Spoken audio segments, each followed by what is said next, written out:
朋友们，你知道你的烦恼是怎么生起来的吗？你知道它是如何影响你的财运和健康的吗？在修行中很重要的一点就是学会如何面对烦恼。相信很多人呢都听过这样一句话，说烦恼即是菩提，但却并不一定知道它背后所表达的应对烦恼的方法是什么。今天呢，我们就彻底的把如何面对烦恼给大家讲清楚。首先，人呢有3大根本烦恼，也就是贪嗔痴。什么叫根本烦恼呢？就是其他的烦恼都是由这3个生出来的，所以它们是导致人生不能成功的最大障碍。当然，烦恼就是障碍，所以说为什么要去烦恼？意味着3大烦恼会慢慢引申出很多其他的烦恼出来。那贪嗔痴是怎么来的呢？来自受爱取。受爱取是什么呢？受就是感受，爱就是喜欢、讨厌，取就是抓取与排斥，或者说就是要与不要。其实万事万物最核心的就是这3点。你什么样的行为都是基于感受，你感受好了，舒服了，你自然就会喜欢；让你不舒服了，你自然就会讨厌；让你舒服的、喜欢的，那你是不是就是想要啊？让你不舒服的、不喜欢的，你是不是就想排斥啊？其实这就是万事万物、所有众生统一的规律。所有的感受、喜欢，还有你想要与不想要，都是基于你的价值观来的，基于你的标准来的，基于你的习性来的，基于你的惯性来的。所以人所有的抓取和排斥都来自于你的喜欢或者讨厌，所有的喜欢或者讨厌都来自于你的好受或者是不好受。但是你所有的好受与不好受来自于什么呢？来自于你的认识，来自你的识，来自于你的惯性，所以就带来了你所有的痛苦之源。就是因为你有各种各样的标准，你有各种各样坚固的认识，你有各种各样坚固的习惯、习气，就会给你带来贪嗔痴。贪是什么呢？贪就是抓取。嗔是什么？嗔就是排斥。我想抓取却抓取不到，这种心态就叫贪。我想排斥却排斥不了，就会引发一种心态叫做嗔。如果看不明白这个过程，看不明白这个规律，这就叫做痴。好，知道它们是怎么来的之后，现在我们回到开头说的那句烦恼即菩提。如果我们能学会正确处理烦恼，烦恼其实就为我们提供了一个提升智慧的机会。那什么叫做烦恼即菩提呢？当我们观察自己的时候，我们会不会有习气？我们会不会有一些下意识的反应？我们会不会起一些烦恼？在这个过程中，如果说你看到了，如果说你觉知到了，你看到了烦恼的全过程，那是不是你就有了智慧呢？如果说你只是被烦恼带着走了，被不知不觉地带着走了，也不知道为什么，反正就是很烦，自己想停不下来，这个时候烦恼就不是菩提。但如果说你烦恼了，你经历了一个习气的反应，你却很清晰地看到了烦恼的全过程，烦恼的升起过程，烦恼的持续过程，以及烦恼的消亡过程，那你在这个过程中，你就是有智慧的。举一个之前我们说过的例子，小孩不知道灯是怎么回事的时候，你一开灯他就哈哈大笑，你一关了他可能就不开心，那他是不是产生烦恼了？为什么呢？因为他不知道灯与开关的关系。但是当他知道了之后，也就是成人在看到灯开与关，他会烦吗？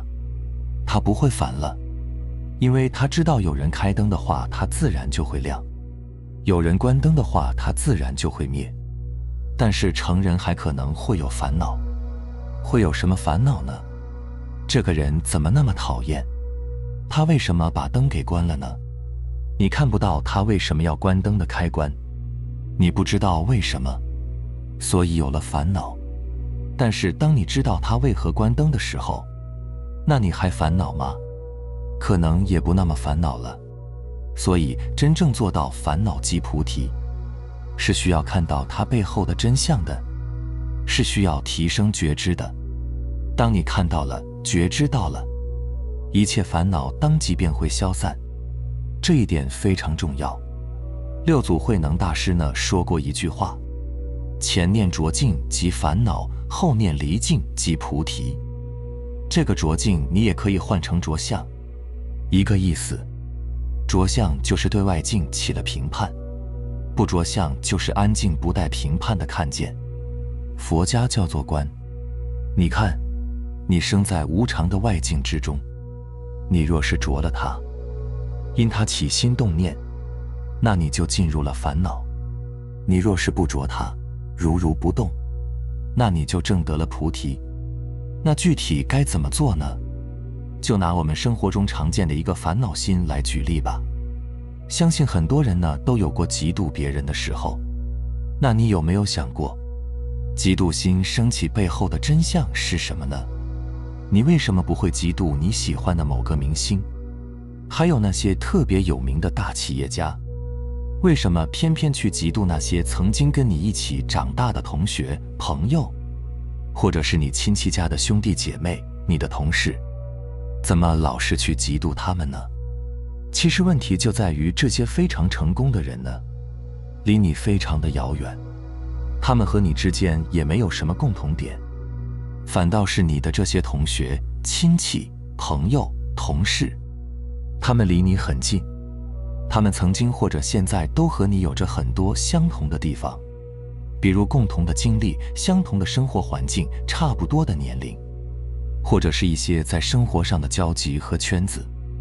所以嫉妒最大的一个特点，就是你和你正在嫉妒的那个人之间，如果说你们完全都没有任何关联，也没有任何的相同之处，那么你就不可能会嫉妒他。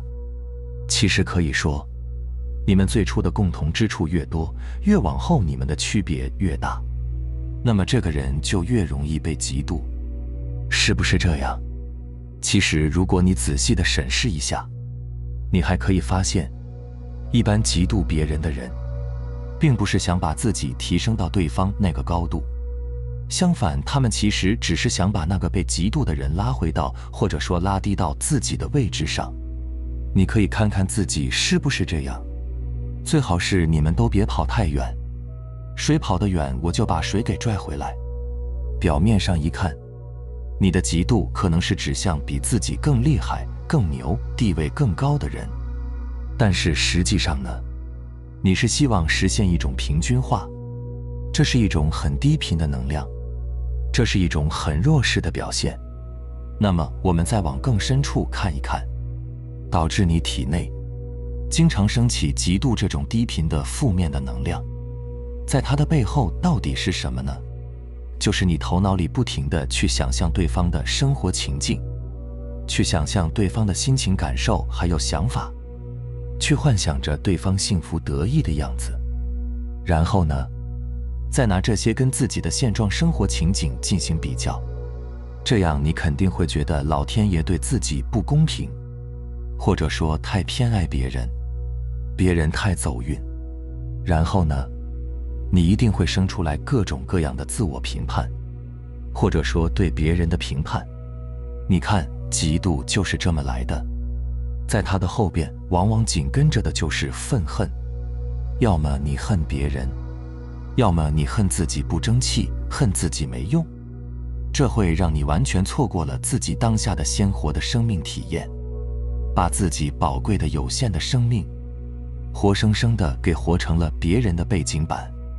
那要解决我们的嫉妒心应该怎么办呢？很简单，就是提起觉知，时刻觉察自己的体内升起的嫉妒的情绪，你要在第一时间看见它，识别它。还有，你要时刻觉察自己在头脑中升起的对别人的幻想联想，还有跟自己进行的比较。当你觉察到了这些，就跟自己说，我又看见自己生气了极多的情绪，我又看见自己开始胡思乱想了，我又看见自己进入到了这些无意识的自动化反应。然后不要去因此评判自己，也不要去进入到这种内容里，你就从这个反应当中出来就好了。你保持这种安静的、不评判的看见，这就是接纳，这就是观自在。别人的生活幸福和不幸呢，其实跟自己任何关系都没有。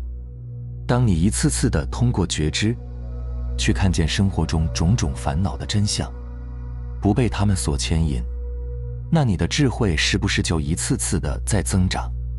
能够困住你的烦恼也越来越少。这不就是烦恼即菩提吗？我们时时刻刻都在外境之中，一念烦恼，一念菩提，那这不就相当于人人都在菩提树下吗？这个无常变幻的外部世界，其实就是我们开悟的菩提树下，就是供我们开悟的道场。烦恼和菩提虽然是一对看似相反的概念，但它们其实是我们生命的两种呈现状态，无明和觉悟。因为人人皆具佛性，我们的自性里本就具有智慧和觉悟，是因为我们的妄想执着和业力牵引，才让我们产生了烦恼，障碍了菩提智慧的显现。只要我们能提起一念觉知，离开和外境的纠缠，那就会从烦恼转为菩提了。只要我们又一念迷失于外境纠缠，那就又从菩提堕入烦恼了。所以烦恼和菩提是在一念起落之间互相转换，相辅相成的。菩提要在烦恼中修，烦恼要因菩提而灭。所以没有烦恼就没有菩提，没有菩提也就没有烦恼，这就是烦恼即菩提。最后要告诉大家的是，除了时刻要觉察自己升起的烦恼，我们还要做一件事，那就是去主动的行动，去主动的创造。只有最终把你的觉知成功的转化为行动和创造，你才能彻底的化解掉你的烦恼，你才能去感受自己生命的绽放。去多行动，去多创造，去多做事。比如去把自己手头积压的工作专注的完成，去投入全部的精力，或者去积极主动地帮助别人去完成一件事，或者鼓起勇气去完成一次自我突破，做一件平时自己想做却不敢做的事。当然这个事得是积极的，对你有帮助的事。或者呢，哪怕你只是安静地去收拾一下屋子，去修理一个电器，去安心地做一顿饭，学习一道新的菜，或者学习一个新的技能。记住，这些创造和行动都会让你变得更加的自信。